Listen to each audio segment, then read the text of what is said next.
sa left. Mangyayari ito, maaring may mag-improve sa kanya pero talagang gaganyan-ganyan siya kasi ano, acute continuous hemorrhage of the perihematomal edema. Siyempre, pag may hemorrhage ka sa ano, na-damage na yung utak mo, yung mga brain nerves mo, hemorrhage, pag ibig sabihin ng hemorrhage, pagdurugo sa internal. Kaya po sabi ng doktor.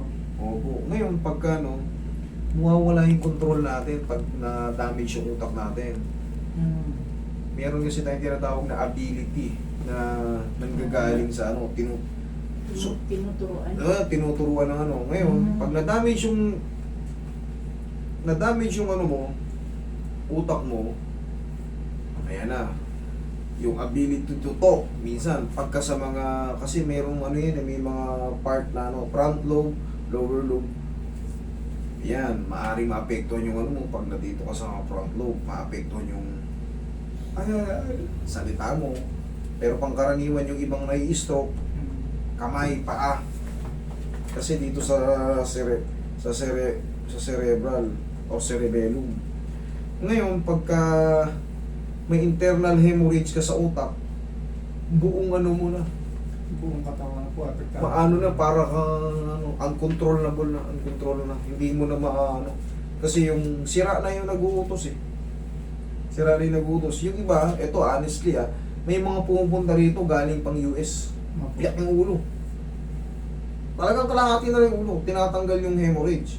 Pero, sa kasamaang palad, wala ring nangyayari. Sayang lang yung pera. Yun ang totoo. May mga video ko dyan na magpapatunay. Biyak na talaga. Kalahati na lang yung ulo. Kasi sabi ko, ma'am, ano nangyari sa inyo? Then, na-stroke ako eh. Ngayon, pinagamot ako, tinanggal yung sinabi, lilinisin yung hemorrhage sa ulo. Pero ganun pa rin. Pero mataas po sir memory na. Tapos nakikilos sa yung problema nyo, yun nga sabi niyo po, walang control. Yung mas pagka may kukunin sa isang bagay, tigas na Ayaw. po siya. Tapos Yung memory, pangalan po, okay lang yung memory. Pero yung control ng katawan, yun po yung namin yung control. Ito na, kaya ko mag-control. Kaya lang, dahil nga, matigas yung ano niya. Parang may buto daw siyang nakabara Oo. dito sa Kung gusto niyo talagang pangkaraniwan, akala nyo buto yun. Pero kung kunyari, sabihin na natin naka-lesion. Oo. Sabihin natin dislocated, malalaman mo kagad pag dislocated. Pindutin mo, kailangan yan, sisigaw yan. Eh wala. Kunyari, dislocated to. Pag ginanyan ko yan, Aray nga ganun. sisigaw kagad yan, pero hindi yan dyan. Hindi yan dyan. Ito, masakit sa ganito. Mm. Ito, Ano yan, oh? Dahil nga sa left, ang tatamaan sa'yo kanan. kakasap po. Kanan po. Pero huwag tayo mawala ng pag-asa. Opo. Ano pa lang kasi, 4 months pa lang eh. Hanggang 6 months yan eh. Pero, gaya ng sinasabi ko, hindi na po, gusto ko kasi hindi kayo ma-fall soap eh. Opo. Mag-i-improve pa yan, pero hindi na siya makakabalik ng ano because of internal hemorrhage. 100% po. Opo. Maaring, makontrol niya yung, kunyari, ngayon kasi, di ba pag nakakatayo siya, Opo. Opo, ganyan po natutulad. Oo. para siya nanginginig na hindi mo mawari, hindi niya makontrol. Opo. Maaring mag-improve pa yon, kaso laglag yung, kumbaga, pangkaraniwan sa stroke, nakakakontrol na siya. Ay, Pero, Peki po, nakakalakas ako ng trecho kita. Iba't ako lang ako problema. yun nga pre sabi ni Sir na hindi mo siya kontrolado pag hakbang. Siyempre, Pag, ito mo na. Pagkala ko ng diretso. Ayaw ko ba ng diretso? Sige nga po, tayo kayo. Sige nga. Sige, lakad kayo.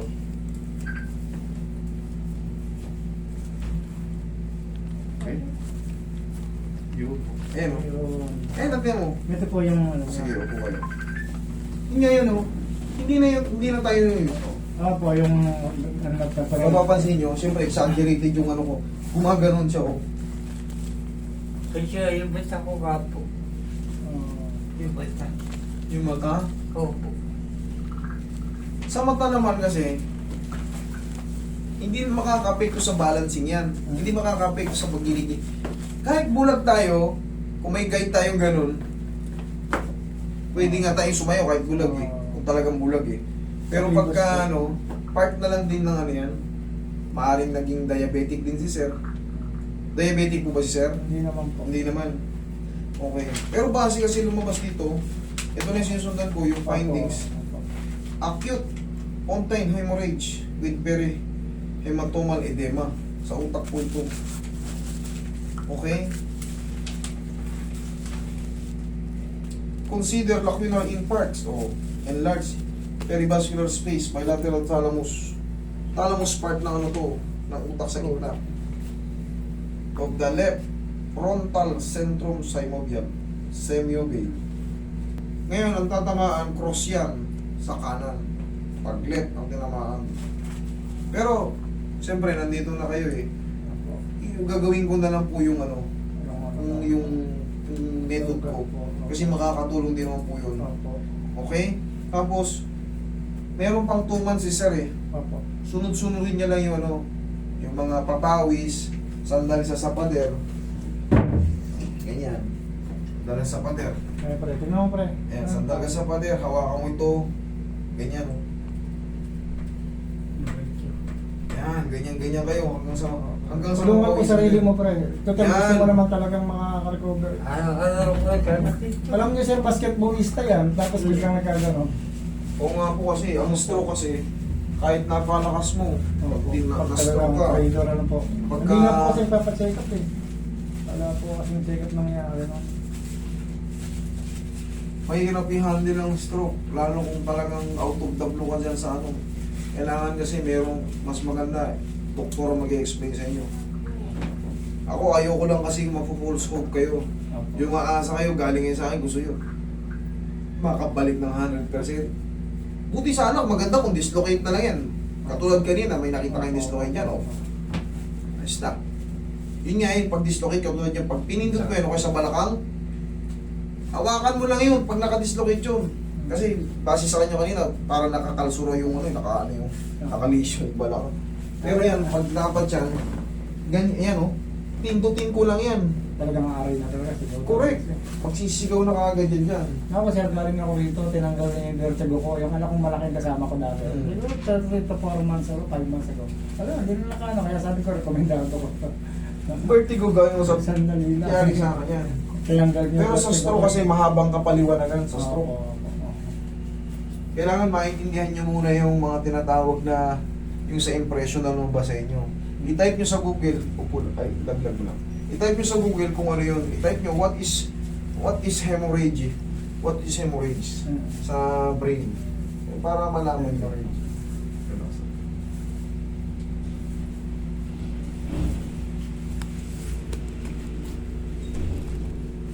Tama nga po rin ako ng mga review sa utak talaga.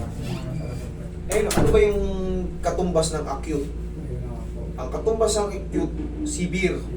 Ano yung severe or acute? Malala. Yun po ang tawag nun sa Tagalog. Pangit lang pakinggan. Pero pag binasa acute, ano ba yun? Hindi ko alam yun. Pero pagka tinagalog mo, relax.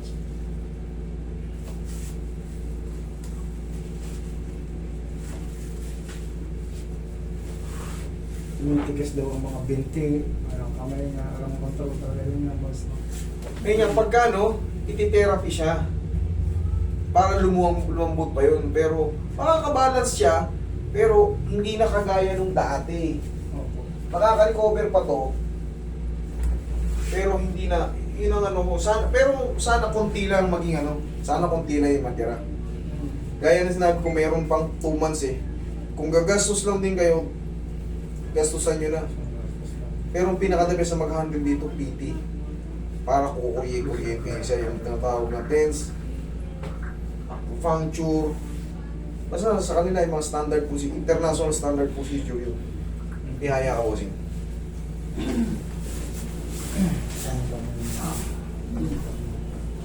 Pinaka-the best dito talaga ma'am, pa-handle nyo siya sa PT. Sa mga ganitong stroke, under recovery, PT talaga. Huwag kayong magpahilot lang na magpahilot. Mas the best kasi, yung nasa shockwave siya. Para yung mga nerve na natutulog. Nabubuhay. Correct. At least kay Sir Trey, naliwanagan tayo. Eh ako, ayoko kasing mangyari, ma-false hope kayo. Pabalik-balikin ko kayo ng pabalik-balikin. Eh, iba pala ang kailangan ni sir. Kailangan pala, ma-kuryente pala siya. Kasi nga, natutulog na yung mga nerve niya kasi nga nangyari may internal Ayun.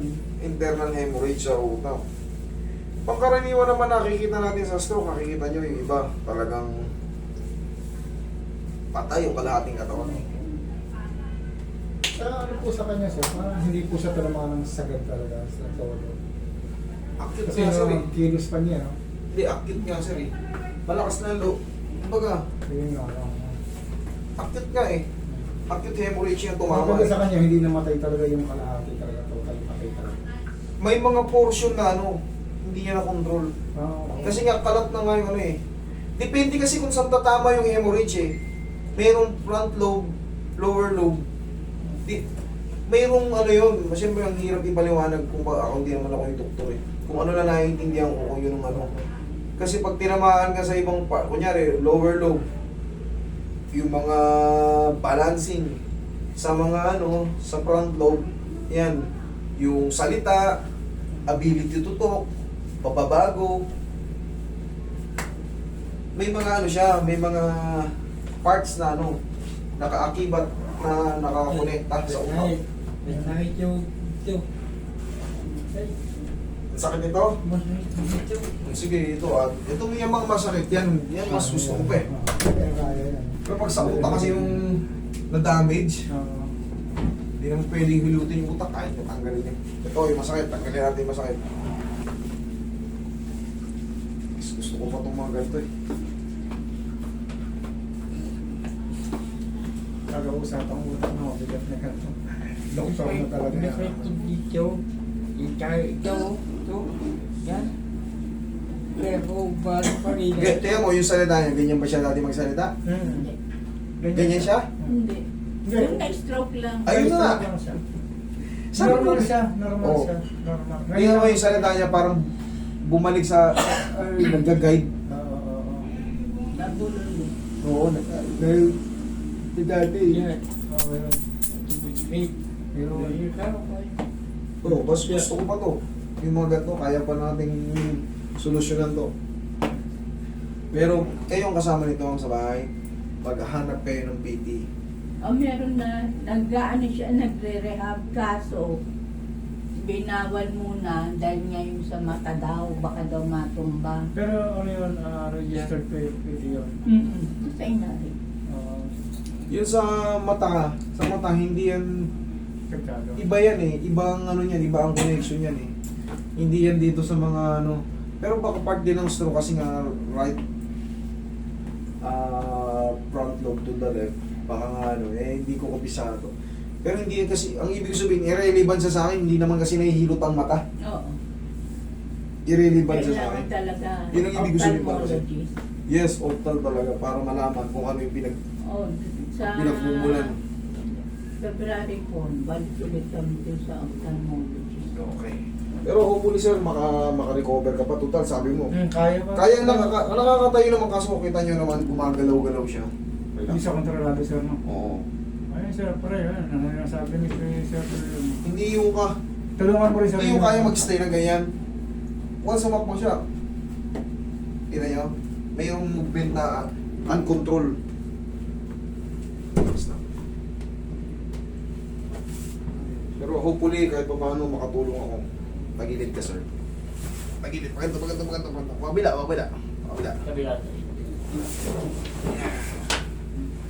Yung sinasabi niyang kumakalso rito, ayan, bababuhin natin. Ma. Okay naman. Okay na.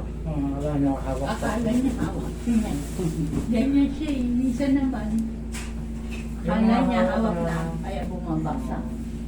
Hindi nga kontrolado sabi ni sir. Hindi na, relax na. Yan, isa pa. Kasi So, naapektuhan yung utak niya. Ito ka. Sila ba? Kabilang side.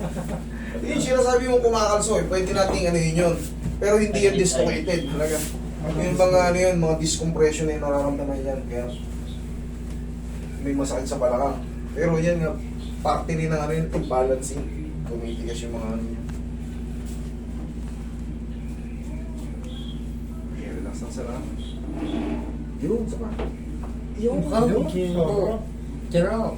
Dapat. Dapat.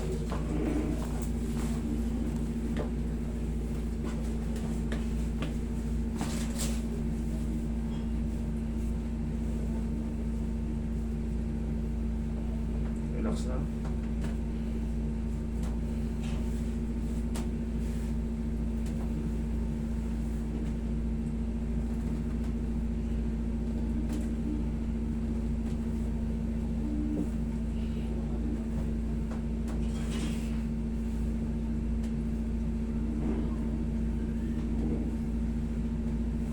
Okay, massage mo si sir.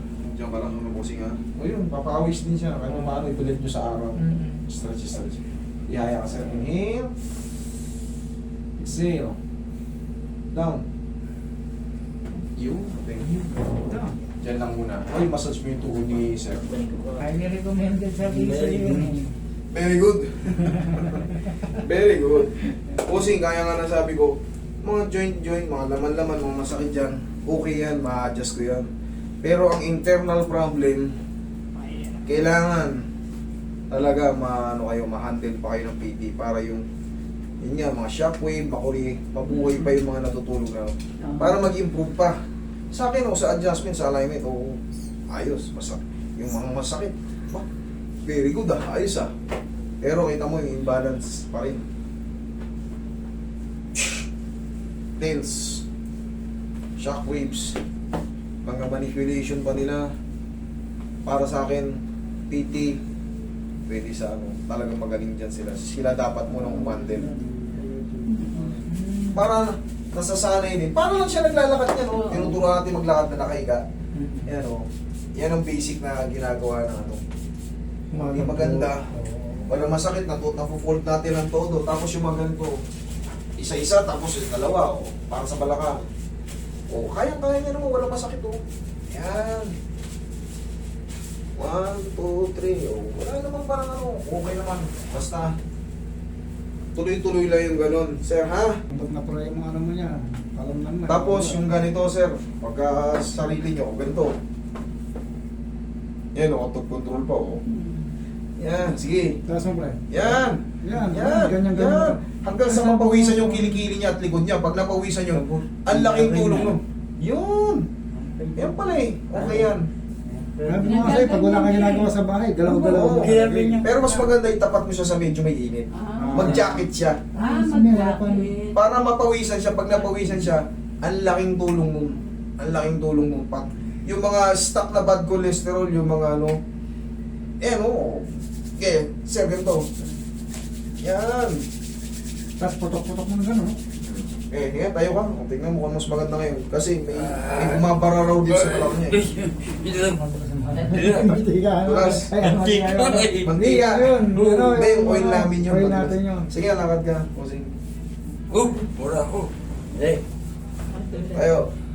Padulas, asan yung sinelas niya? Wala, nakasama. Sapatos siya. Sapatos, eh. May oil kasi dito sa tiles namin. Sige, tayo. Ay, good. Sige.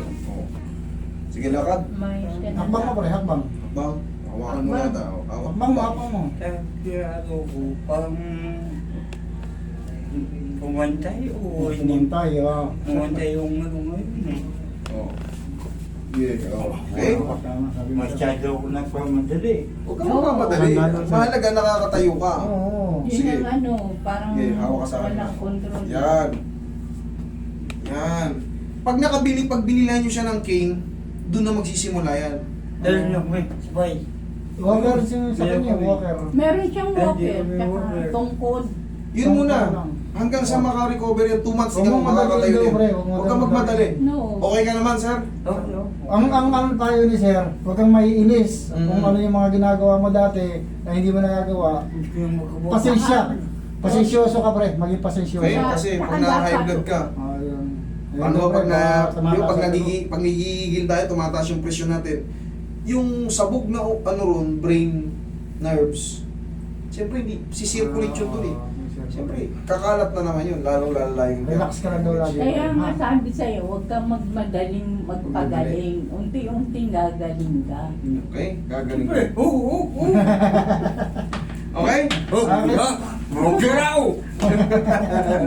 Para biro yan. Oo, sige. Sige, palakas ka pa sa Salamat ulit. Ah. Ito ulit. Salamat.